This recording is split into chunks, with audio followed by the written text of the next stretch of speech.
चलिए छठा क्वेश्चन देखते हैं। क्या कह रहा है? आर्मेचर धारा का सूत्र है V plus EB by RA, V minus EB by RA, EB by RA, V by RA। देखिए क्या होता है, चलिए निकाल लेते हैं। निकाल के समझेंगे तो ज़्यादा समझ आएगा। ये आपका क्या हो गया? आर्मेचर हो गया।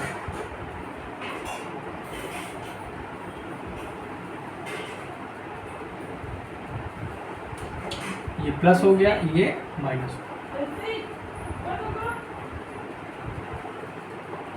ये आपका वोल्टेज हो गया, प्लस माइनस।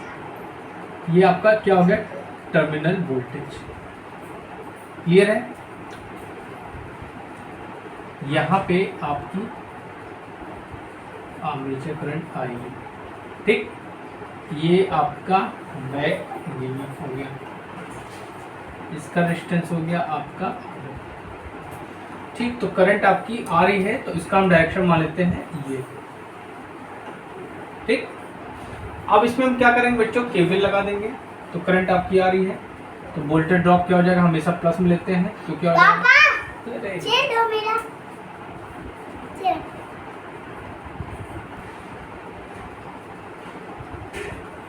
वोल्टेज ड्रॉप क्या लेंगे हम? इसमें प्लस में लेंगे। तो वोल्टेज ड्रॉप क्या हो जाएगा आपका? IA RA हो गया। अब देखिए करंट जिधर से आ रही है उसी से हम प्लस लेंगे। तो देखिए करंट आपका डायरेक्शन क्या आ रहा है? प्लस में। तो ईएमएफ आपका किस में हो जाएगा? प्लस में हो जाएगा। अब ये घूमते आ रहा है तो अब यहाँ पे करंट किस पे एंटर करें? माइनस में। तो माइनस का V हो जाएगा इक्वल टू 0। ठीक, तो अगर हम उधर ले जाएंगे तो ये क्या हो जाएगा? V minus EB equal to IA RA हो जाएगा। हम आर्मेचर करंट की बात कर रहे हैं तो IA इक्वल टू क्या हो जाएगा? V minus EB by RA। तो ये जो ऑप्शन जिसमें दे रहा है वही आपका सही आंसर आ जाएगा। तो I equal to V minus EB by RA। तो ये आपका आंसर बिल्कुल सही है, नोट कर लीजिए।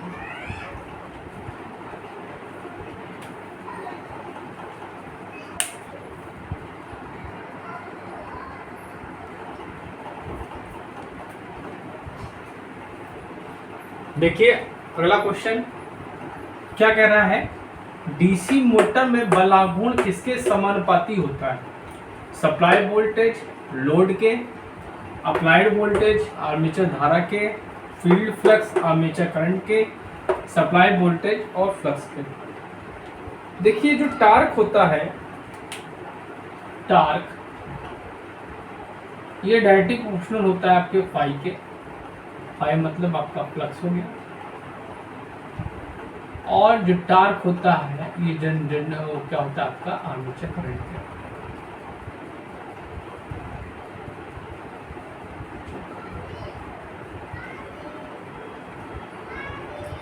तो इसमें आंसर क्या हो जाएगा? फील्ड फ्लक्स और आर्मेचर करंट। अब ध्यान दीजिए, अगर हम शंट मोटर की बात करें,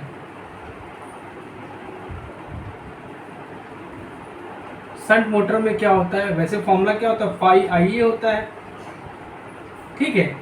लेकिन शंट मोटर में क्या होता है? फाई जो होता है ये आपका कांस्टेंट होता है,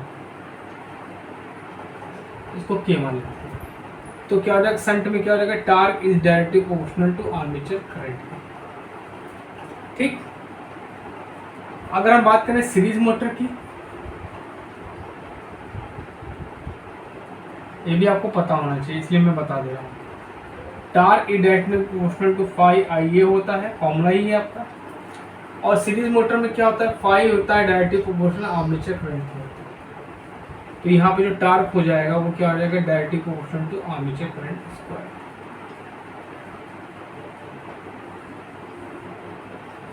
अब इसी प्रॉपर्टी के कारण इसका प्रयोग हम लोग इलेक्ट्रिक ट्रैक्शन में यूज करते हैं,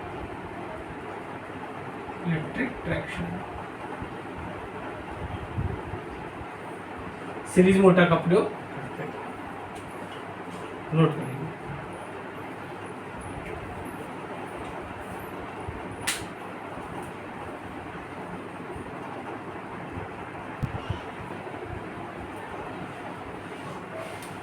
देखिए अगला क्वेश्चन क्या कह रहा, पृथक उत्तेजना के लिए किस प्रकार के उत्तेजन उपकरण का प्रयोग नहीं किया है। देखिए जो आपका सेपरेटली एक्साइटेड होता है, ठीक है, सेपरेटली एक्साइटेड मोटर जो होती है, जैसे इस सेपरेटली एक्साइटेड मोटर की हम बात कर रहे हैं,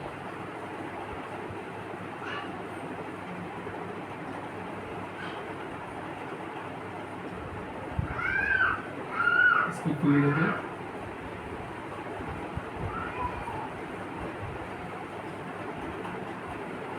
और ये आपका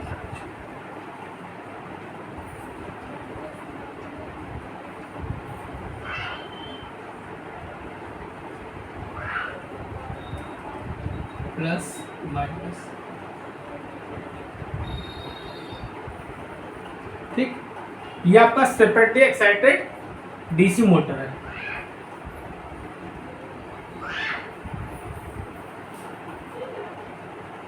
अब इसकी ये जो आपकी आरएफ है और ये आपका आरएफ, इसकी फील्ड को एक्साइटेशन हमको दूसरे सोर्स के द्वारा करना पड़ता है। इसमें क्या होता है, जो पृथक उत्तेजित डीसी मोटर जो होती है,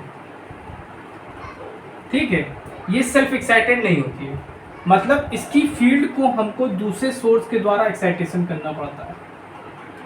तो यहाँ पे एक वोल्टेज है,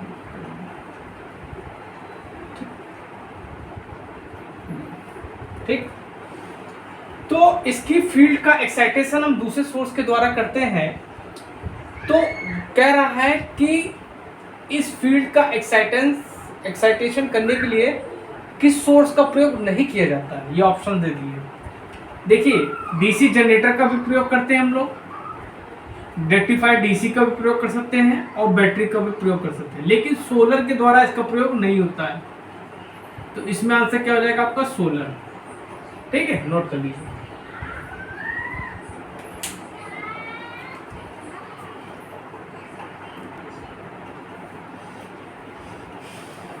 देखिए क्या कह रहा है, बहुत इंपॉर्टेंट क्वेश्चन है।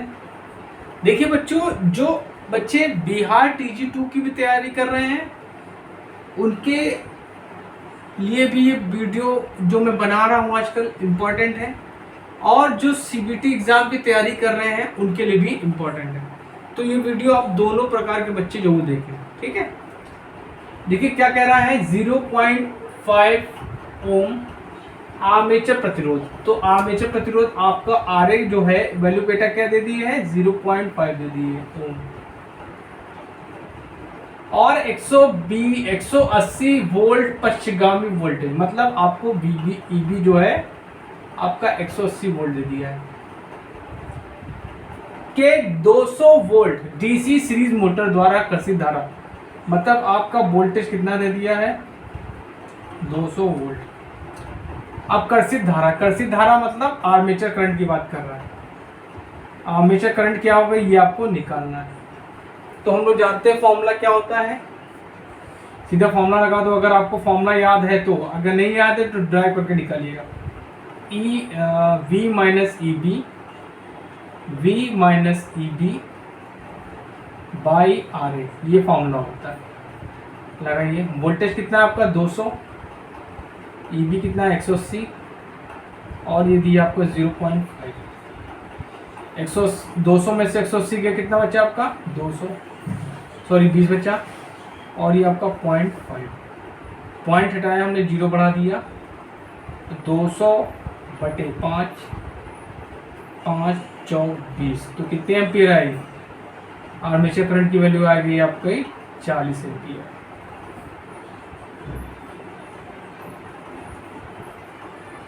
इसमें 40 ampere is the right answer.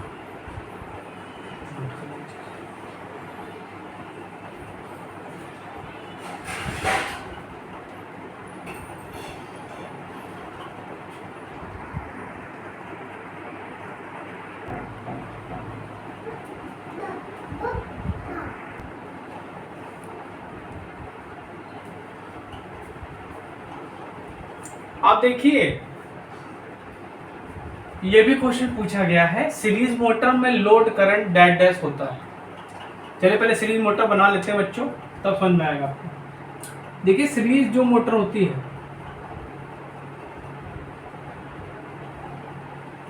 ये आपका आर्मेचर हो गया, क्लियर है, और इसके साथ सीरीज में एक फील्ड वायर लगती है, इसमें क्या होता है, टर्न्स कम होते हैं, ठीक।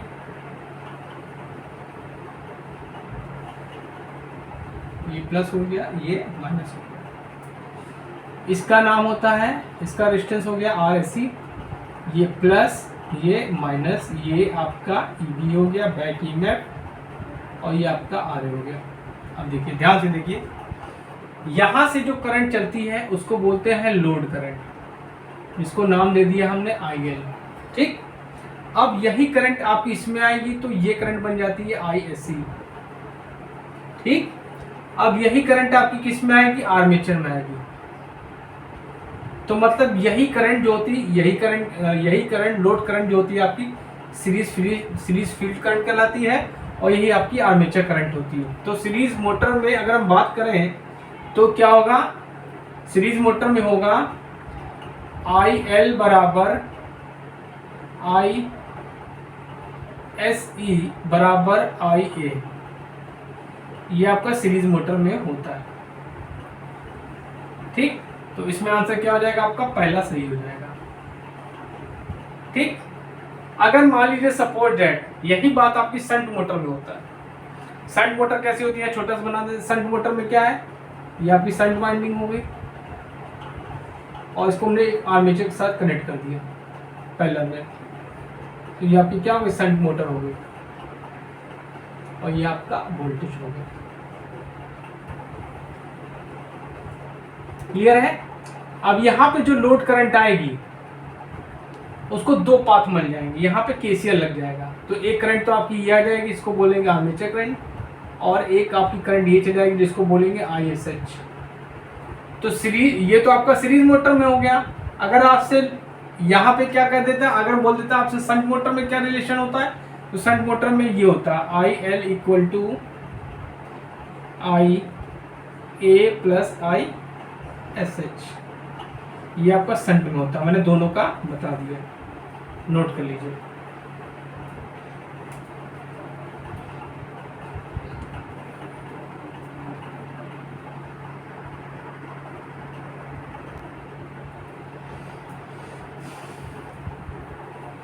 देखिए बच्चों, बहुत इंपॉर्टेंट क्वेश्चन है ये, बहुत से एग्जाम में पूछा गया है। क्या कह रहा है कि किस मोटर को बिना लोड के नहीं चलाना चाहिए, सीरीज मोटर को, शंट मोटर को, कंपाउंड मोटर को, कोई नहीं, नन माने होता है कोई नहीं। तो देखिए जो आपकी सीरीज मोटर होती है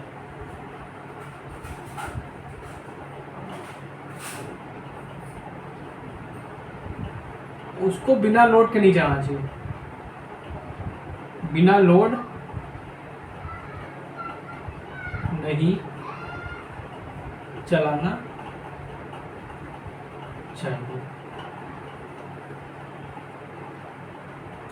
इसमें जो टार्क होता है वो क्या होता है, T directly proportional to IA स्क्वायर होता है।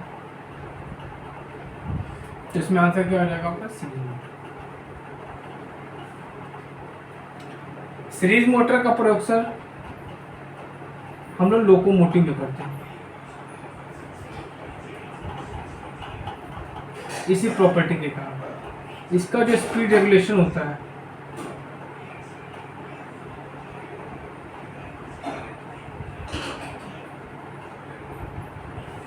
पुअर होता है। स्पीड रेगुलेशन मतलब, स्पीड रेगुलेशन को हम लोग रिप्रेजेंट करेंगे V not zero minus N2 upon N2। ठीक। अच्छा, इस मोटर को स्टार्ट करने के लिए हम लोग 2 पॉइंट स्टार्टर का प्रयोग करते हैं। 2 पॉइंट स्टार्टर का प्रयोग करते हैं। ये आगे क्वेश्चन पूछा जाएगा, लेकिन मैं इसमें आपको बता दे रहा हूँ। ठीक है। अच्छा, और सीरीज मोटर का कहाँ का प्रयोग करते हैं? क्रेन्स में करेंगे, हॉइस्ट में करेंगे, भारी सामान उठाने के लिए, इन सब जगह हम लोग सीरीज मोटर का प्रयोग करते हैं। और शंट और कंपाउंड मोटर के लिए हम लोग 3 एंड 4 पॉइंट स्टार्टर का प्रयोग करते हैं। 3 एंड 4 पॉइंट स्टार्टर का प्रयोग करते हैं। ठीक है। शंट मोटर कहाँ यूज होती है? देखिए, शंट मोटर जो होती है आपकी,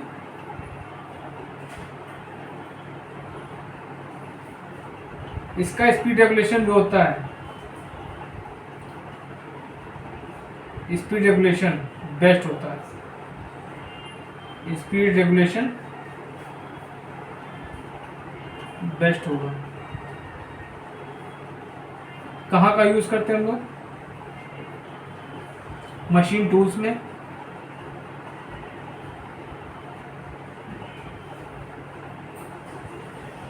लेथ मशीन में,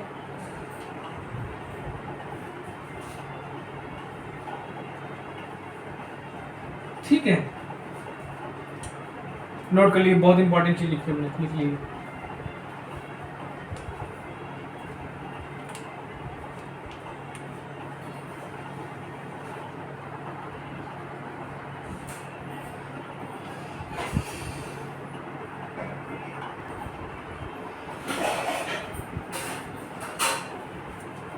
देखिए, ये आज के लेक्चर का लास्ट क्वेश्चन है, और इस क्वेश्चन से आपके कितने क्वेश्चन बने वो भी मैं आपको बताता चलता हूँ। ठीक है।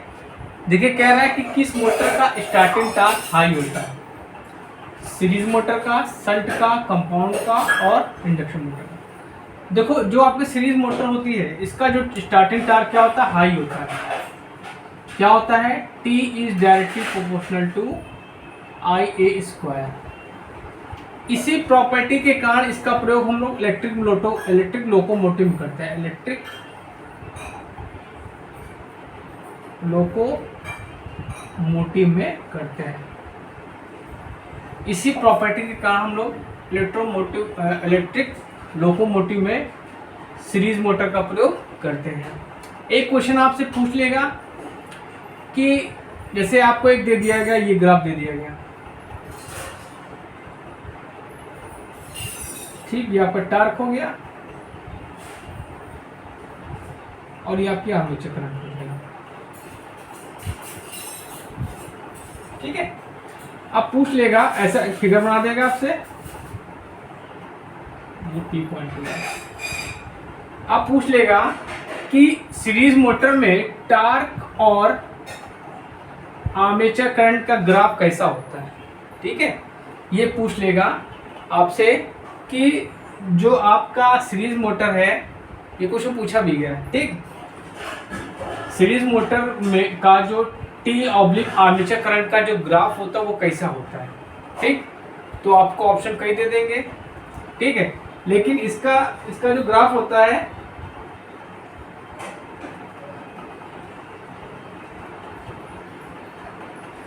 यहाँ ये पॉइंट है, क्या लगे? पूर्ण भार तक, पूर्ण भार यहां तक परवलय तथा अति भार पर, अब ओवर लोडिंग आएगी, अति भार पर सीधी रेखा।